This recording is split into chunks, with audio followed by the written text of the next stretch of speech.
Hello, everybody.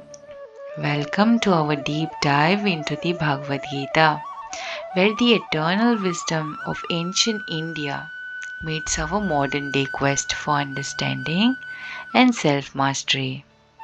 Today, we explore Chapter 1, Verse 2 of the Bhagavad Gita, a moment that reveals not just the strategies of war but profound truths about the human condition. This verse is a turning point, not just for the Mahabharata, but for every soul striving to navigate the eternal battles between righteousness and ego. So, this Bhagavad Gita chapter 1 verse says, Sanjaya Uvacha Drushtva tu Pandavanekam Vyudham Duryodhanastada Acharyamupasangamya Raja Vachanam Abravit. So, before understanding what it actually means, let us break down the verse word by word. So, it means Sanjaya Uvacha, which says Sanjaya said.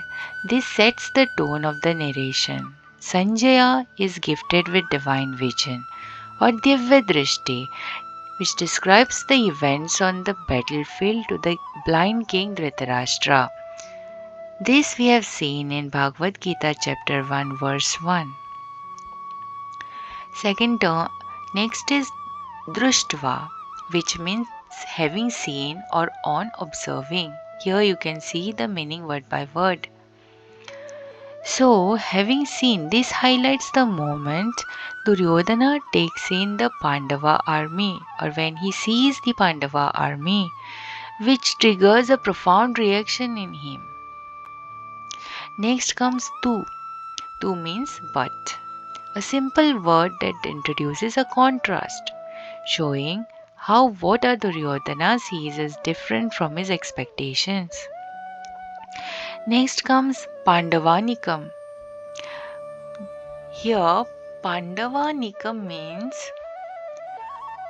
here you can see Pandavanikam means Pandava army, representing righteousness and unity. Next is Vyudham. Vyudham means standing in a military formation, arrayed in military formation, emphasizing their discipline, preparation, and strength. Next is Duryodhana Stada. Duryodhana here is King Duryodhana. Tada means then. This indicates that at that time, Duryodhana, the central character of this verse, is shaken by what he witnesses. Next comes Acharya Upasangamya. Acharyam means teacher, Upasangamya means approached. So, approaching his teacher, this shows Duryodhana's immediate reaction, seeking guidance from Dronacharya, symbolizing his unease and fear. Next comes Raja. Raja means literally means the king here. A king, a reminder of Duryodhana's role as a leader, as a king. Through although he is internally fraught with doubt, but here he is definitely playing a role as a leader, right? Then comes Vachanam Abravit. Vachanam means words, Abravit means spoke. So these are the spoken words. This marks the start of Duryodhana's dialogue with his teacher, Dronacharya, which is a reflection of his anxious mind. So, now let us do a deeper analysis. What we can see here? First thing what we can see is Duryodhana's vulnerability.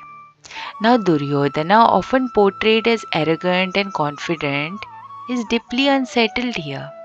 The sight of the Pandava army, disciplined, united and prepared, shakes his confidence. This marks the beginning of his internal struggle, revealing the fragility of his ego. Next thing what we can see is ego versus reality clash.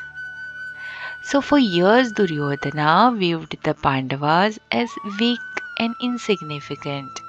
But this moment forces him to confront their strength and his own insecurity. It shows us that ego thrives on illusions, but when faced with reality, it falters. Next, contrasting thing what we can see here is seeking guidance. Now, Duryodhana's approach to Dronacharya is symbolic here. It shows that even the strongest outwardly seek reassurance when fear takes hold, right? So, however, his intent is not to gain wisdom or align with Dharma, but to validate his ego.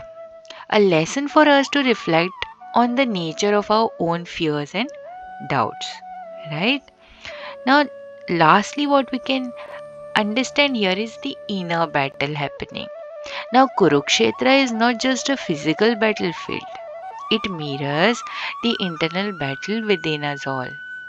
Pandavas represent virtues like truth, discipline, and courage, while the Kauravas symbolize greed, fear, and ego. This verse reminds us of the constant struggle between these forces within our own minds, which happens every moment, every single day of our lives.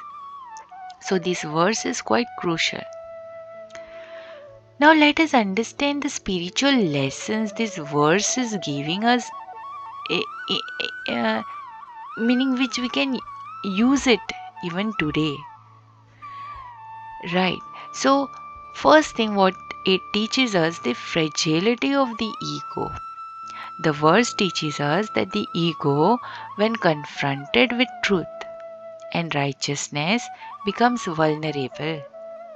Truth strength, the true strength lies not in external power but in inner stability and alignment with higher principles. Second spiritual lesson what we can gain from this verse is the role of guidance. While seeking external guidance is natural, this verse reminds us that ultimate strength comes from inner wisdom and self awareness. Teachers and mentors can guide us, definitely, they do guide us, but we must understand and cultivate the ability to face challenges with courage and righteousness. Next, the spiritual lesson can be the importance of preparation. Indeed, the Pandavas' army's disciplined formation symbolizes the preparation required to walk the path of Dharma. Whether in personal, professional, or spiritual life, discipline and commitment are essential to overcoming challenges. Lastly, the eternal struggle. The verse highlights the ongoing battle between Dharma and adharma, not just on Kurukshetra but in our own lives. Choosing truth and righteousness, even in the face of fear and doubt, is the ultimate test of character. Right? So, as we reflect on this verse, let us remember that Bhagavad Gita isn't just a story of an ancient war, it's a guide for our inner battles. How do we face our fears? How do we rise above ego and align with truth? There, these are the questions this verse invites us to ponder. So, if you found this exploration meaningful, don't forget to like, share, and subscribe to stay connected as we uncover more wisdom from Bhagavad Gita. Share your reflections on this verse in the comment section. I would love to hear your thoughts. Until next time, stay rooted in Dharma and keep striving for inner mastery. Jai Shri Krishna to everyone. Thank you so much.